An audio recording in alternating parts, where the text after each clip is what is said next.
My name is Sierra Turner, 29 years old, and until last month I was planning what I thought would be the happiest day of my life.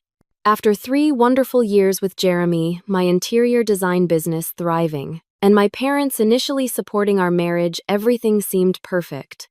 Our families have a tradition of grand weddings, and mine would be no exception.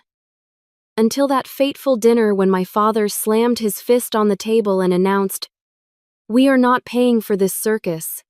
Before I share how this devastating moment changed my life forever, let me know where you are watching from and hit that like and subscribe button if family drama hits close to home.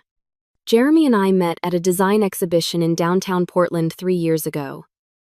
I was showcasing my first professional interior design portfolio, nervous and excited as potential clients browsed through my work. He was there representing his small but growing art gallery, displaying pieces from local artists. Our booths were positioned across from each other, and I kept catching him glancing my way with a warm smile that made my heart flutter. During a quiet moment, he approached my booth, complimenting my use of sustainable materials in modern design concepts. "Your work bridges functionality and beauty in a way I rarely see," he said. That simple comment sparked a conversation that lasted until the exhibition closed that evening. We discovered our shared passion for art, love for nature, and desire to travel to historical architectural sites around the world. Our relationship grew organically over the following months. Jeremy was thoughtful and genuine, always encouraging my creative endeavors. When my design business faced challenges, he was my rock, offering practical advice and emotional support. When his gallery needed renovation, I helped redesign the space, turning it into a local attraction that boosted his business significantly. After 3 years together, navigating life's ups and downs as a team, Jeremy proposed at the very same exhibition where we first met, now an annual event we both participated in.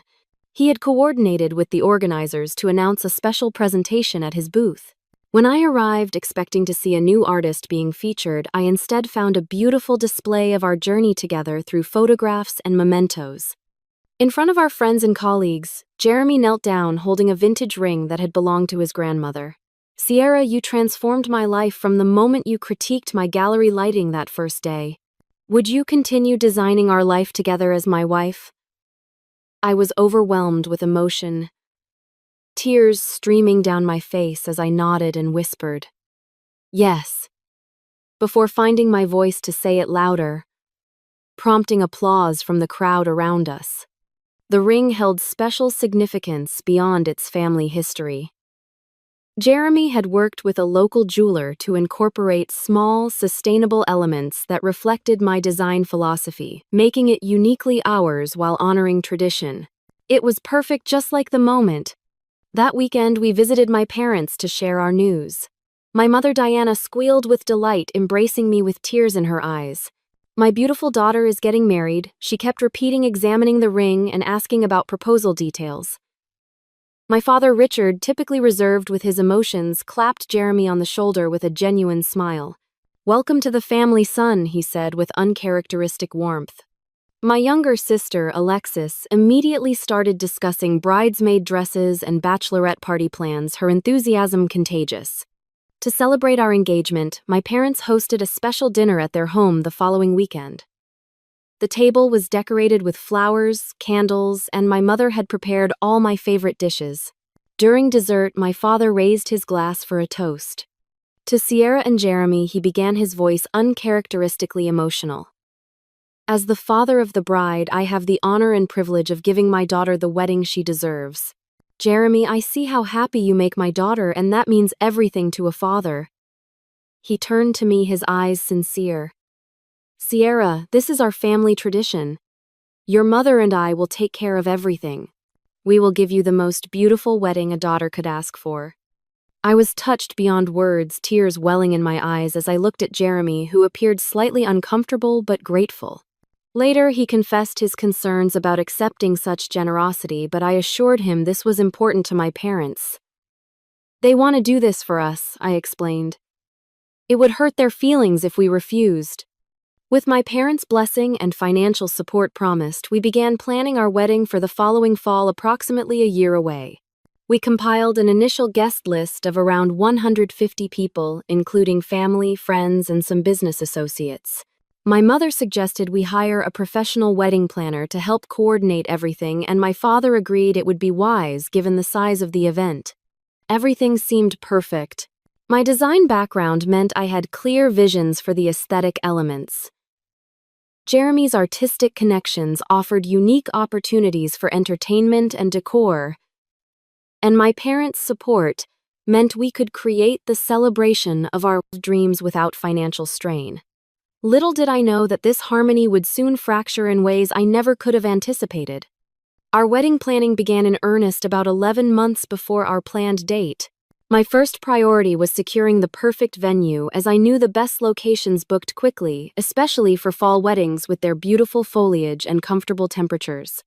I researched extensively and narrowed our options to 3 potential venues: Lakeside Gardens with its waterfront views and classic architecture, Pinewood Manor, a historic estate with charming gardens, and my personal favorite Rosewood Estate, a renovated 19th century mansion with stunning grounds and a versatile indoor space that would allow me to truly customize our wedding design.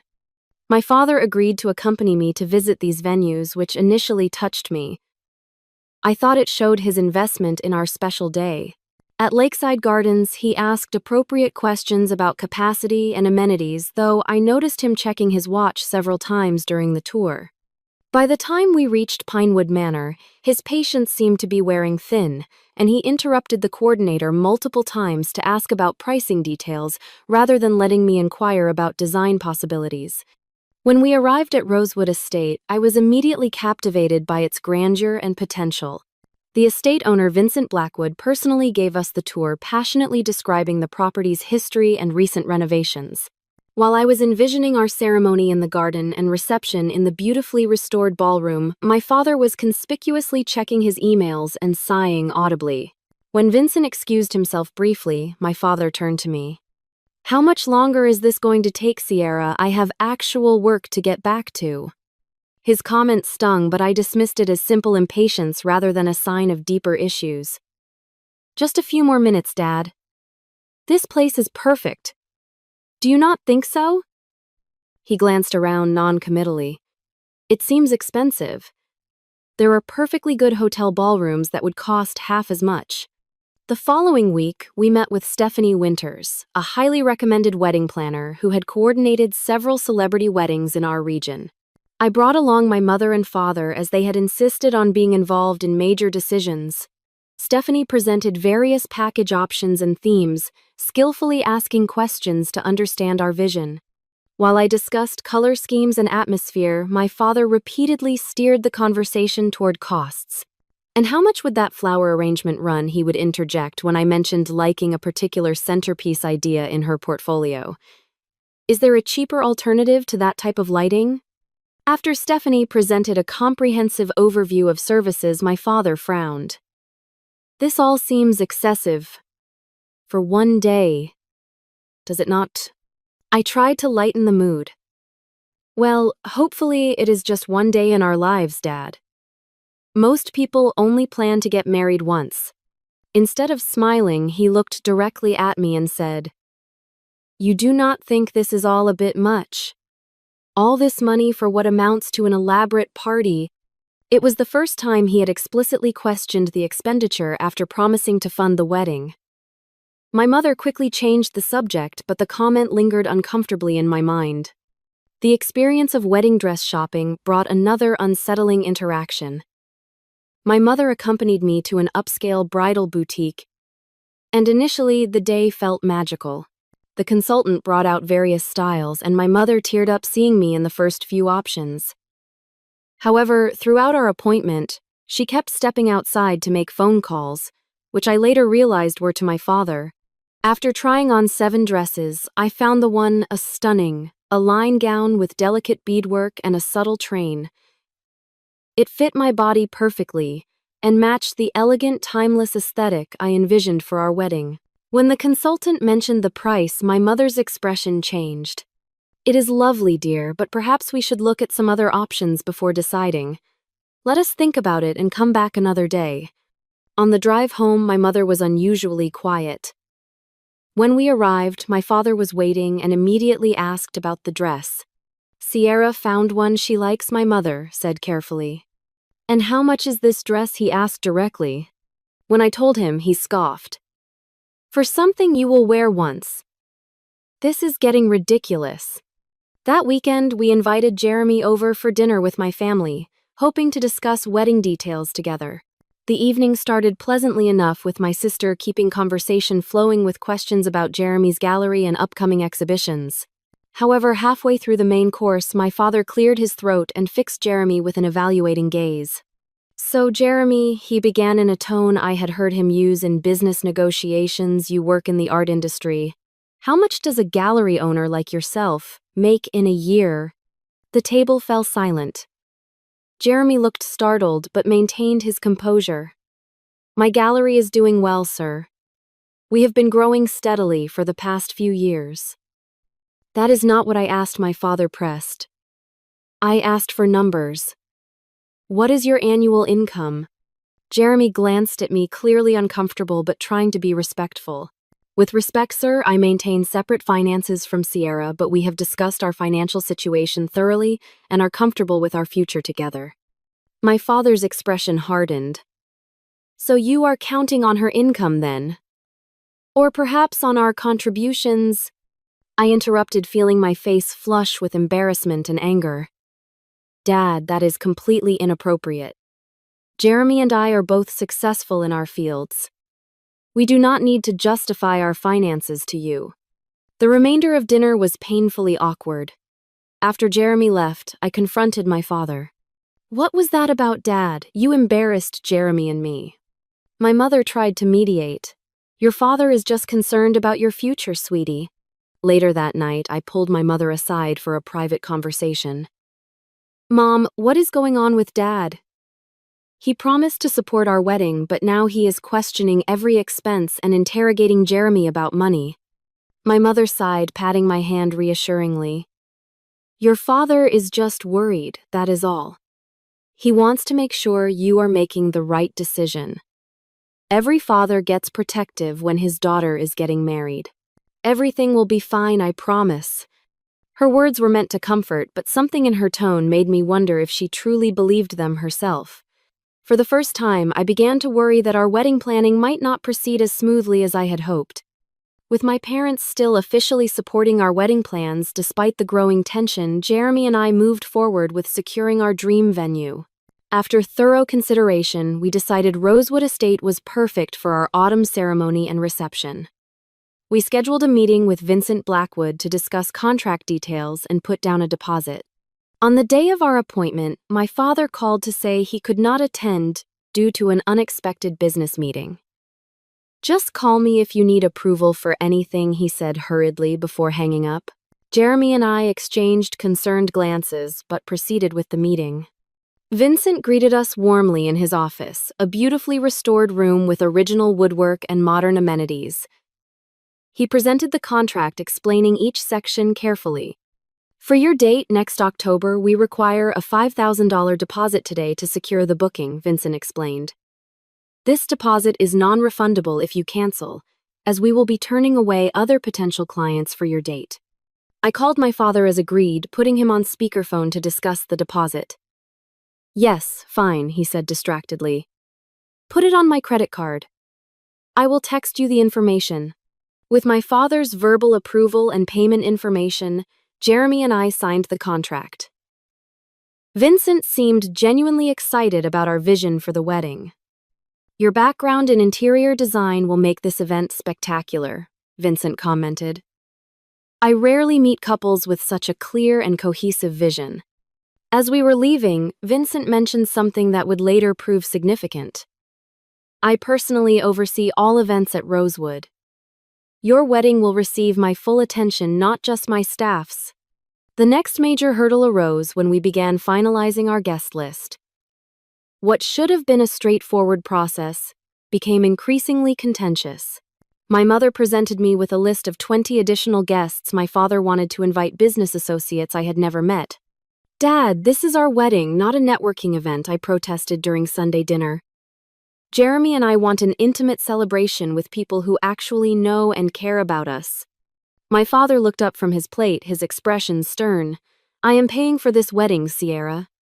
These people are important to me and our family business. So this wedding is about you, I asked, unable to keep the edge from my voice. Do not be dramatic, he replied dismissively. This is how these things work. The parents of the bride invite their colleagues and associates. It is tradition. It is outdated tradition, I countered. And you promised this wedding was for us, not for your business connections.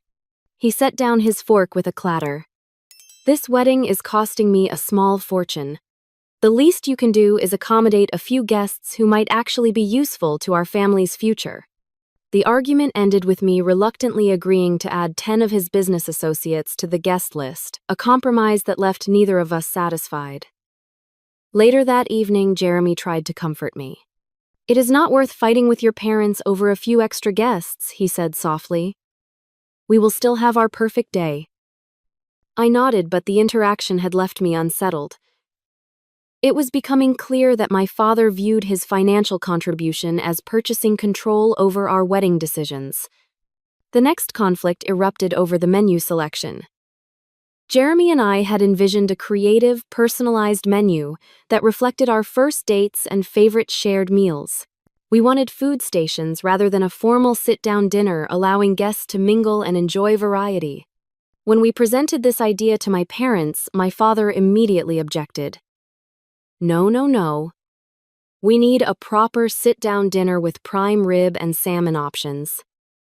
Food stations look cheap and disorganized. But Dad, food stations can actually be more expensive than traditional service, I explained, and they reflect our style better. If I am paying, we will have proper table service, he insisted. Your artistic ideas are fine for your little design projects, but a wedding is a formal occasion. His dismissal of my professional expertise stung. My little design projects have been featured in regional magazines, I reminded him, trying to keep my voice level. This is not about your career, Sierra. This is about what is appropriate for a wedding. When you pay for your own events, you can serve food however you want. My mother, who had initially supported many of our ideas, began to side more consistently with my father. During a call about floral arrangements, she sighed when I described the wildflower aesthetic I preferred. Honey, perhaps we should consider more traditional arrangements. Your father is being very generous with this wedding budget. We should be grateful and compromise on some things. Compromise seems to mean doing everything his way, I replied, frustration mounting. He is your father, and he loves you, she said, her tone carrying a warning. You should appreciate that he and I are paying for this beautiful wedding. A week later, during a meeting with Stephanie, our wedding planner, she pulled me aside while Jeremy was discussing music options with the potential DJ. Sierra, I have been doing this for 15 years, she said quietly. I have seen this dynamic before. When parents are paying, they often feel entitled to make the decisions. Sometimes it helps to have an honest conversation about expectations and boundaries before things escalate further. They promised this wedding was for us, I said, hearing the hurt in my own voice. I know, she replied sympathetically. But money and family emotions are a complicated mix. Consider talking with them about what decisions are most important to you and where you are willing to compromise. That evening, Jeremy and I had a serious discussion about the growing tension. We sat on our small apartment balcony, the spring evening still carrying a slight chill, as we sipped tea and faced the reality of our situation. I hate seeing you stressed like this, Jeremy said, taking my hand. Maybe we should consider paying for the wedding ourselves. We could scale back, do something smaller but completely ours. We would lose the deposit at Rosewood, I pointed out, and we would have to wait longer to save enough. It might be worth it for your peace of mind, he suggested. Your relationship with your parents is more important than one day, no matter how special. I leaned against his shoulder, considering his words. Let me try talking to them one more time. Maybe if they understand how their behavior is affecting me, they will remember why they offered to help in the first place. Jeremy nodded, kissing the top of my head. Whatever you decide, I am with you. All I care about is marrying you, whether that happens at Rosewood Estate or the courthouse downtown. His unwavering support strengthened my resolve to have an honest conversation with my parents, hoping to salvage both our wedding plans and my relationship with them. Little did I know that this conversation would change everything in ways I never could have anticipated. After careful consideration, I decided to speak with my parents alone without Jeremy present. I thought they might be more receptive if they did not feel outnumbered, or that I was choosing his side over theirs. I drove to their house on a Tuesday evening, knowing my father would be home from work and they would have no other commitments. My stomach twisted with anxiety as I pulled into their driveway. The two-story colonial where I had grown up looked the same as always, well-maintained and imposing.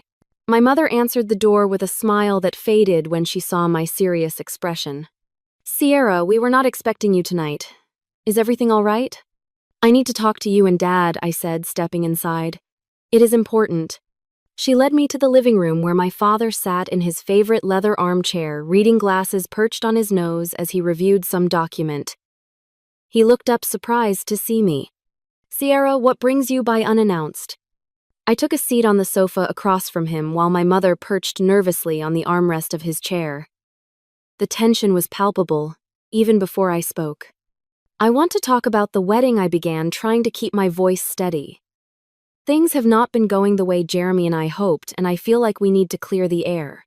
My father removed his glasses, his expression guarded. "What seems to be the problem?" Taking a deep breath, I continued. "When you offered to pay for our wedding, it seemed like a wonderful gift. But since then, it feels like every decision has to meet your approval. I feel like Jeremy and I have no say in our own wedding day." "That is not fair, Sierra," my mother interjected. "We have agreed to many of your ideas." "Only the ones Dad approves of," I countered. "Look, I understand that since you are contributing financially, you want some input. But this is still our wedding, and lately it feels like Dad is treating it like a business transaction where he has the controlling interest." My father's jaw tightened. "We are spending a considerable amount of money on this event. Of course we should have input." "Input is different from control," I explained. "And if this arrangement is not working, Jeremy and I are prepared to take over the financial responsibility ourselves. We would rather have a smaller wedding that reflects who we are than a lavish event that feels like someone else's vision." I expected resistance, perhaps even anger, but what happened next caught me completely off guard. My father slammed his palm down on the side table, causing both my mother and me to jump. "I have had a long conversation with Jeremy's father," he announced, his voice cold. My confusion must have shown on my face. "You talked to Mr. Hayes when why?" "Because that is what responsible parents do," he replied. "And what I discovered was very interesting. Did you know his family nearly went bankrupt 5 years ago? His father made some questionable investment decisions, and they lost almost everything." My heart sank. Jeremy had shared this difficult chapter of his family's history with me early in our relationship.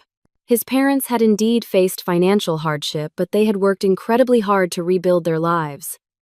Jeremy had even postponed his own education to help support them during that time, something I deeply respected.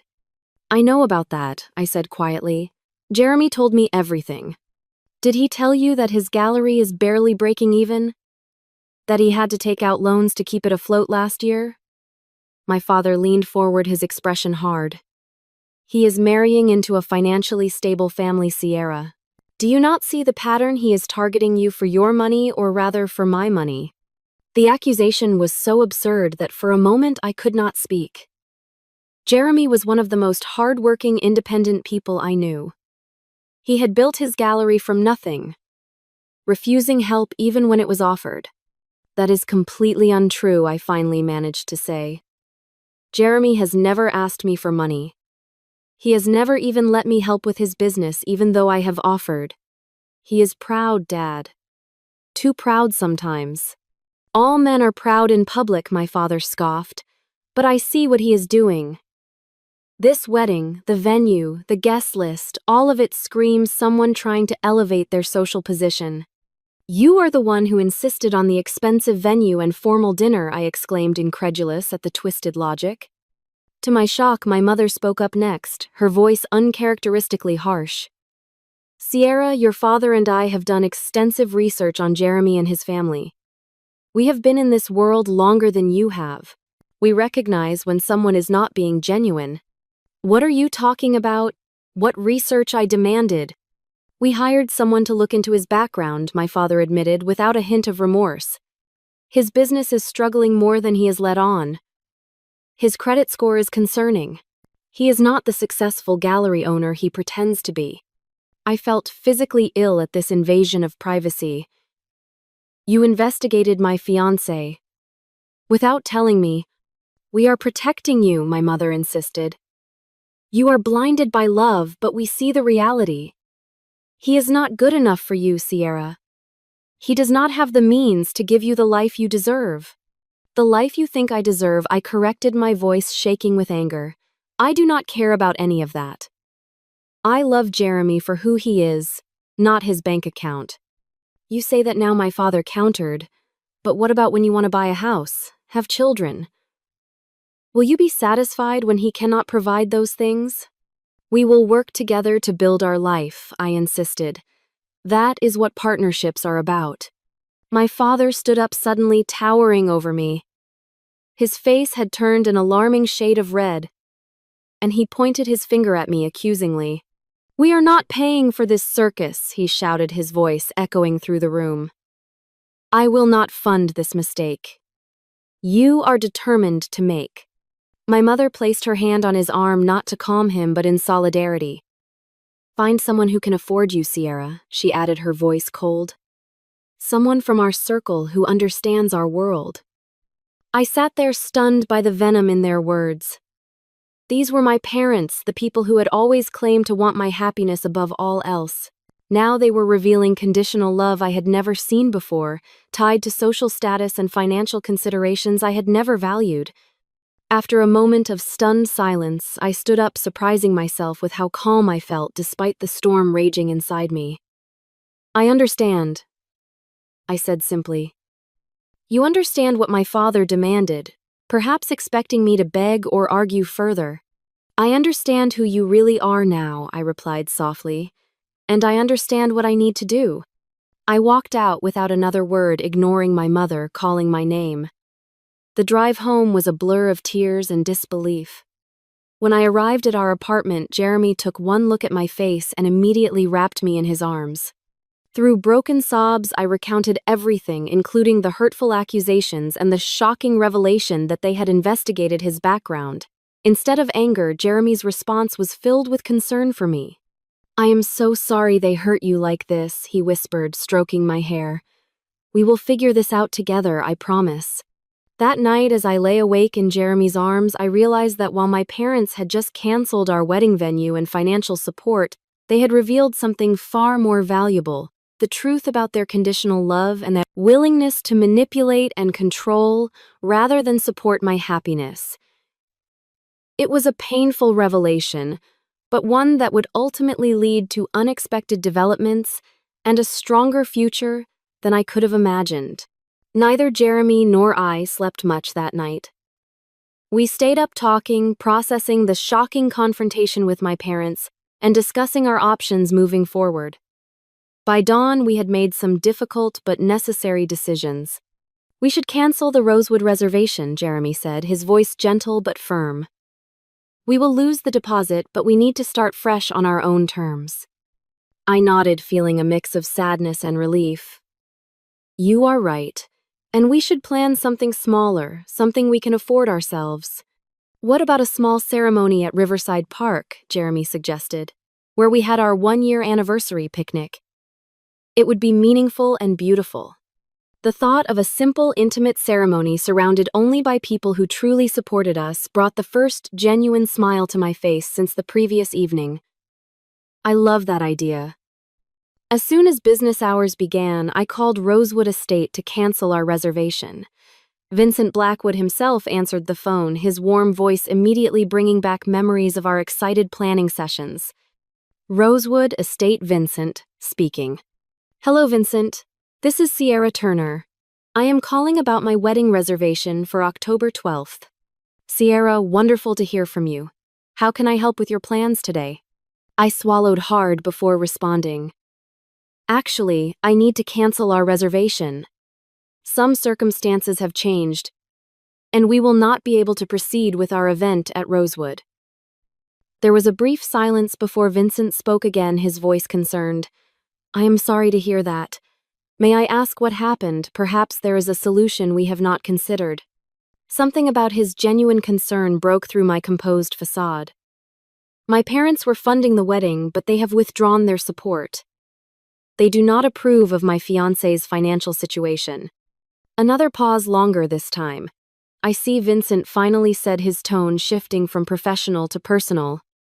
If you do not mind my asking, do you and your fiancé still want to get married? Absolutely, I replied without hesitation. We will just have a much smaller ceremony elsewhere, something we can afford ourselves. Sierra, would you mind if I shared something personal with you? Vincent asked unexpectedly. Of course not.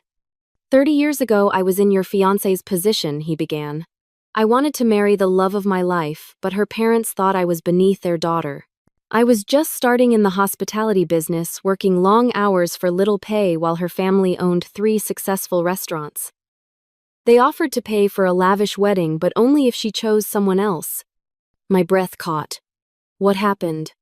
We eloped, he said with a soft chuckle. Her parents did not speak to us for 2 years. But eventually they saw how happy she was, how hard I worked to build this business. Now we host family gatherings here every holiday. That is a beautiful story, I said, genuinely touched.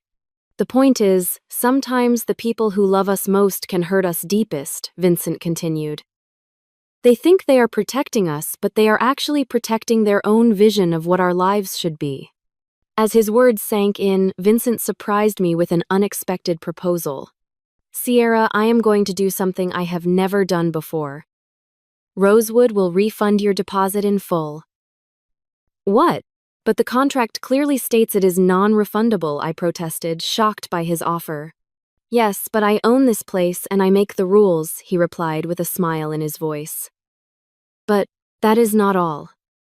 I would like to offer you and Jeremy our Maple Garden package at our minimum cost. No profit margin, just enough to cover our expenses. I was speechless for a moment. Vincent, that is incredibly generous, but I cannot accept that. Your business would lose money. Not at all, he countered. I built this place from nothing, and now it is quite successful.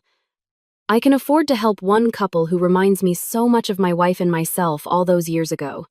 Besides, your design background and Jeremy's artistic connections would make for a wedding that would be featured in magazines, bringing Rosewood valuable publicity. Still stunned by his offer, I asked, what about the refund? You would return the money to my father? Yes, Vincent confirmed, with one condition. I will personally call him to explain that while his money is being returned, the wedding at Rosewood is still happening. I will not mention the discount, of course. Just that the venue has made other arrangements directly with you. I could hardly believe what I was hearing. Why would you do this for us? Because 30 years ago, someone took a chance on me when my future in-laws thought I was nothing, Vincent explained. And because I believe in true partnerships, not marriages based on financial statements. The look on your faces when you toured this property told me everything I needed to know about your relationship. After discussing the details further and consulting with Jeremy, who was equally amazed by Vincent's generosity, we accepted his extraordinary offer. The wedding was back on, albeit in a modified form that we could supplement with our own savings. True to his word, Vincent called my father later that day. I was not present for the conversation, but Vincent later told me it went exactly as planned.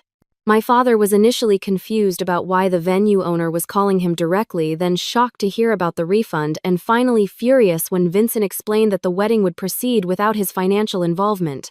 The consequences of that call came swiftly.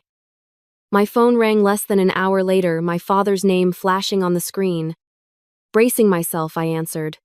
What have you done? He demanded, without preamble, his voice tight with anger. Hello to you too, Dad, I replied calmly. Do not be smart with me, Sierra. Why did the owner of Rosewood call me? What did you tell him?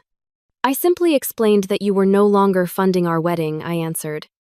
He made his own decisions after that. He said he is refunding our deposit, but that your wedding is still happening there. How is that possible? What kind of game are you playing? No game, Dad. Jeremy and I are getting married at Rosewood, just not with your money. This is ridiculous, he sputtered. You cannot afford that place on your own. What did you tell them about us to get this special treatment? The truth, I said simply. That you investigated my fiancé's financial history without his knowledge or consent, and then withdrew your support because he does not meet your income requirements for a son-in-law.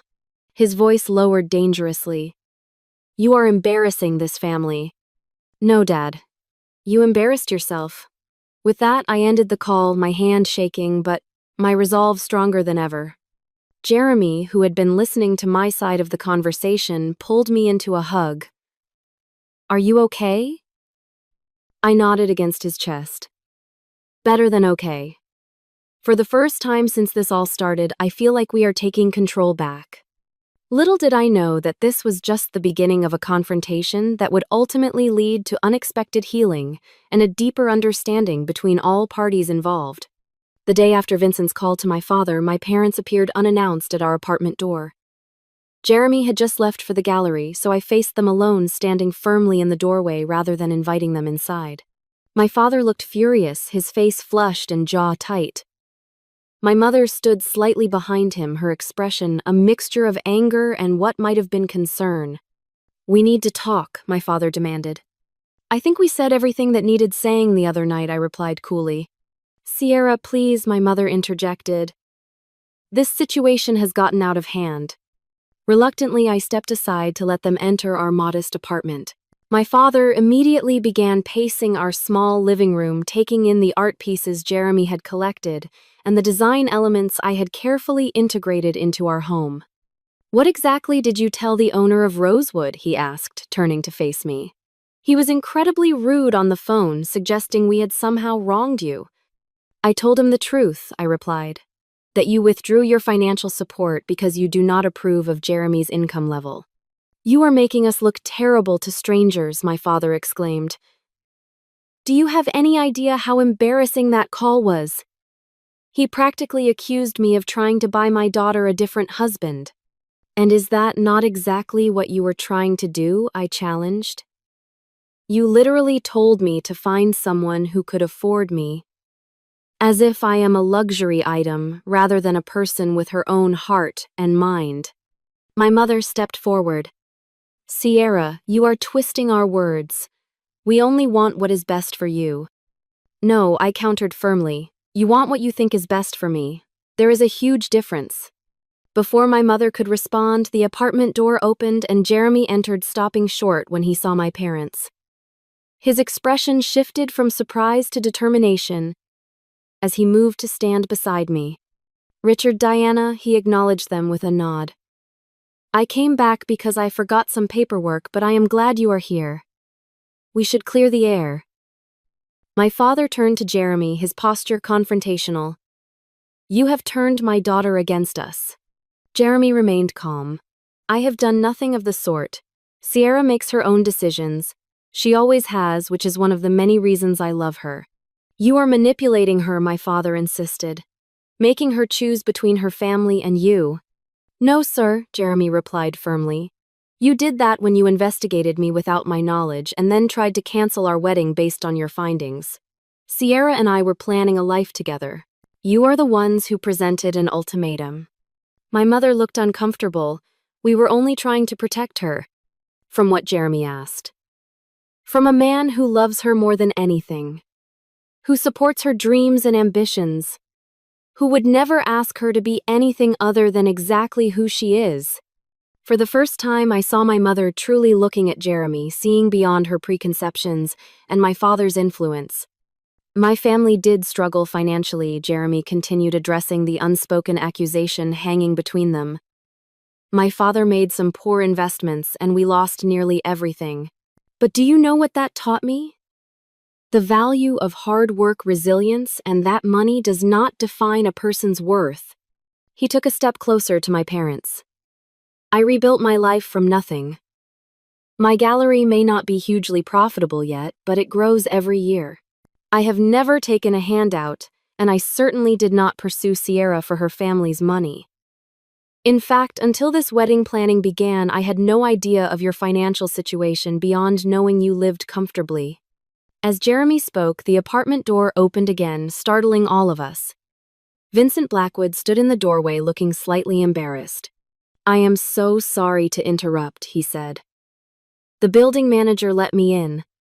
I wanted to drop off some revised paperwork for Sierra and Jeremy, but I can come back later." My father stared at Vincent in disbelief. What are you doing here?" Vincent straightened, extending his hand to my father. "Mr. Turner, I believe we spoke on the phone yesterday. I am Vincent Blackwood, owner of Rosewood Estate." My father ignored the outstretched hand. "I know who you are. What I do not understand is why you are inserting yourself into a family matter." "I did not intend to," Vincent replied, lowering his hand but maintaining his dignified composure. "But when Sierra called to cancel her wedding, something in her story resonated deeply with me."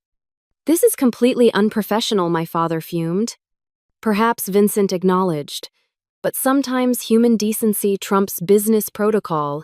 He turned to include all of us in his gaze. "May I share something with you, Mr. Turner?" Without waiting for permission, Vincent continued. 30 years ago, I was in Jeremy's position. I fell in love with a woman whose parents thought I was beneath their family's status. Her father was a successful restaurateur while I was just starting out in the hospitality business with more dreams than dollars. My father's expression remained stony, but he did not interrupt. "Her parents did everything they could to break us up," Vincent went on. "They investigated my finances, criticized my ambitions, even tried to introduce her to more suitable men." "Sound familiar?" My mother shifted uncomfortably while my father's jaw tightened further. "We married anyway," Vincent said with a gentle smile. "Against their wishes, with just a few friends present. Her parents refused to attend. They did not speak to us for 2 years. "Is there a point to this story?" my father asked tersely. "Yes," Vincent replied. 2 years after our wedding, her father had a heart attack. Despite everything, my wife rushed to his side. During his recovery, he got to know me, really. Know me, not just my bank statement. He saw how happy his daughter was, how hard I worked, how much we loved each other. Vincent's eyes met my father's directly. Before he died 10 years later, he told me his greatest regret was missing our wedding and wasting 2 years of relationship because of his pride and preconceptions. The room fell silent as Vincent's words hung in the air. After a moment, he continued more gently. "Mr. Turner, I see a lot of myself in Jeremy, and frankly, a lot of my father-in-law in you. You are a successful man who worked hard to provide for your family. You want to protect your daughter from hardship. That comes from love, misguided though your actions may be." To my astonishment, my father did not immediately dismiss Vincent's words. Instead, he sank onto our sofa, suddenly looking older and more vulnerable than I had ever seen him. "I just want her to have an easier life than I did," he said quietly, almost to himself. "When I was starting out, Diana and I struggled so much. There were nights we could not pay the heating bill. Times we had to choose between medicine for Sierra and paying the rent." I stared at my father in shock. He had never shared these details of their early life before. "I promised myself my daughter would never know that kind of worry," he continued. "Never have to count pennies or lie awake wondering how to make ends meet." My mother moved to sit beside him, taking his hand. "We only wanted to protect you from the struggles we faced," she said, looking at me with tears in her eyes. For the first time, I understood their perspective, even if I did not agree with their methods. "Dad, Mom, I appreciate that you wanted to shield me from hardship. But trying to control who I love is not protection, it is possession." Jeremy knelt in front of my parents, a gesture of both humility and determination. "I cannot promise we will never struggle financially. No one can predict the future. But I can promise that I will always put Sierra's happiness and well-being first. We will face whatever comes together as partners." My father looked at Jeremy for a long moment, really seeing him perhaps for the first time. You really love her that much? Enough to face her angry father and stand your ground? Jeremy nodded without hesitation. I would face anything for her. Something shifted in my father's expression, a subtle softening around the eyes. I was wrong about you, he admitted, the words clearly difficult for him to say. And I was wrong about how I handled this situation. Vincent, who had been quietly observing, smiled gently. It takes a strong man to admit when he is wrong, Mr. Turner. Stronger than one who never makes mistakes. My father stood and extended his hand to Jeremy, who rose to accept it. I cannot promise I will not worry about my daughter's future, my father said. That is a father's prerogative. But I can promise to respect your relationship and support your marriage. The tension that had filled our small apartment began to dissipate, replaced by cautious hope. My mother wiped tears from her eyes and embraced me tightly. I am so sorry, sweetheart, she whispered. We got so caught up in our fears that we forgot what truly matters, your happiness. As Vincent prepared to leave, having witnessed the beginning of our reconciliation, my father stopped him. Thank you, he said simply, for sharing your story and for giving my daughter and future son-in-law a chance when I failed to do so. Vincent nodded in acknowledgement. Sometimes we all need a reminder of what truly matters in life. It is never the size of a bank account or the prestige of a job title. It is always the love we give and receive. As the door closed behind Vincent, I looked around at my parents and Jeremy, feeling as though we had all just weathered a terrible storm and emerged battered but intact on the other side. There was still healing to be done, trust to be rebuilt, but the foundation for reconciliation had been laid thanks to the unexpected intervention of a stranger who recognized in our story echoes of his own past. 6 months later, on a perfect October day with leaves of gold and crimson creating a natural cathedral in the gardens of Rosewood Estate, I stood with my father at the entrance to the aisle. The venue was not as lavish as originally planned, but it was beautiful in a more meaningful way. Jeremy and I had worked with Vincent to create a celebration that truly reflected our values and relationship, spending our own money alongside the discounted rate Vincent had honored. My father, looking distinguished in his tuxedo, held my arm with a gentleness that conveyed both pride and remorse. In the months since our confrontation, we had engaged in many difficult but healing conversations. He had come to know Jeremy as a person, not just a financial statement, and had even invested in expanding Jeremy's gallery, not as a controlling gesture, but as a genuine vote of confidence in his business acumen. You look beautiful, Sierra, my father said, his voice thick with emotion. I am so sorry I almost ruined this day for you. I squeezed his arm reassuringly.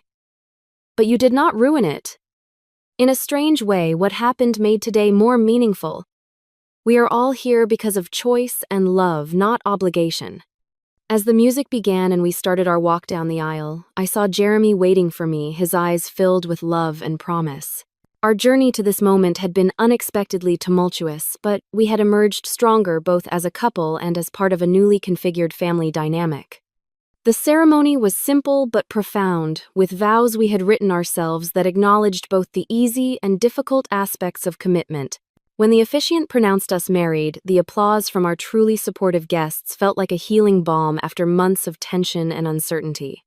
During the reception held in Rosewood's beautifully restored ballroom, my father requested the microphone for a toast. I felt a momentary flutter of anxiety, wondering what he might say, but Jeremy squeezed my hand reassuringly. My father cleared his throat, looking out at the gathered guests, many of whom knew nothing of the drama that had preceded this day. When my daughter was born, he began, I made a silent promise to protect her from all hardship and pain. As she grew, I thought I knew what was best for her, what would make her happy and secure. He paused, his eyes finding mine. I was wrong. A murmur rippled through the crowd at this unexpected admission. I nearly lost my daughter because I could not see beyond my own fears and preconceptions, he continued. I thought love was about control and protection, but Sierra and Jeremy taught me that real love is about trust and acceptance. He raised his glass toward us. To my daughter and new son-in-law, thank you for your forgiveness and for teaching this old man that happiness cannot be purchased or planned, only recognized and cherished when it appears. May your marriage be filled with the wisdom and compassion you have already shown to this imperfect father. Tears streamed down my face as I embraced my father, feeling the last walls between us crumble. My mother joined our embrace, whispering apologies and love in my ear. In the months that followed our wedding, the healing continued. My parents and Jeremy's family, initially awkward around each other, gradually developed a genuine friendship based on their shared love for us and their belated recognition of how similar their life journeys had actually been. Jeremy and I channeled our creative energies into launching a joint venture, a design studio that combined my interior expertise with his artistic connections. To our surprise, my father became one of our strongest advocates, introducing us to his business associates not as a controlling gesture but as a genuine belief in our talents. 6 months after our wedding, my parents invited us to dinner at their home. As we sat in the dining room where so many tense conversations had occurred, my mother served my favorite childhood dishes, and my father opened a bottle of champagne. "We have an announcement," he said, looking more relaxed than I had seen him in years. "Your mother and I have been doing some reflecting on our own journey." My mother smiled, taking his hand. "We realized that in our effort to give you a better life than we had, we forgot to tell you about the beauty of our early struggles, how they strengthened our bond, and taught us what truly matters. So we have decided to renew our vows," my father continued. "A simple ceremony that celebrates not just the comfortable life we eventually built, but the difficult beginning that made us who we are. And we would be honored if you and Jeremy would help us plan it."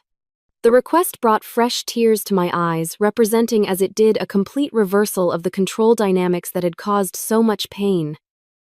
"We would love to," I replied, feeling Jeremy's supportive hand on my shoulder.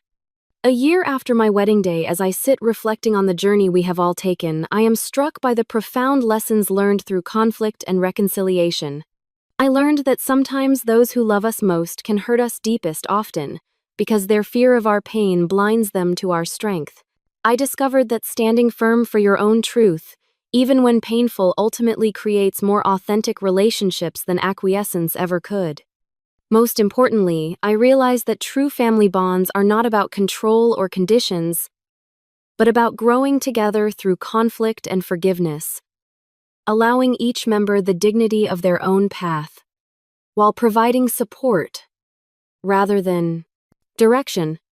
If my story resonates with you, perhaps you are facing your own family conflicts or conditional relationships. Remember that boundaries are acts of love both for yourself and for those who need to learn to respect your autonomy. And sometimes the most loving thing you can do for someone trying to control you is to lovingly refuse to be controlled. Have you ever had to stand up to family members who thought they knew what was best for you? I would love to hear your stories in the comments below. And if this journey touched your heart, please like, subscribe, and share with someone who might need to hear that standing in their truth is not selfish, but necessary for authentic relationships to flourish. Thank you for witnessing my story, and may your own relationships grow stronger through honesty and mutual respect.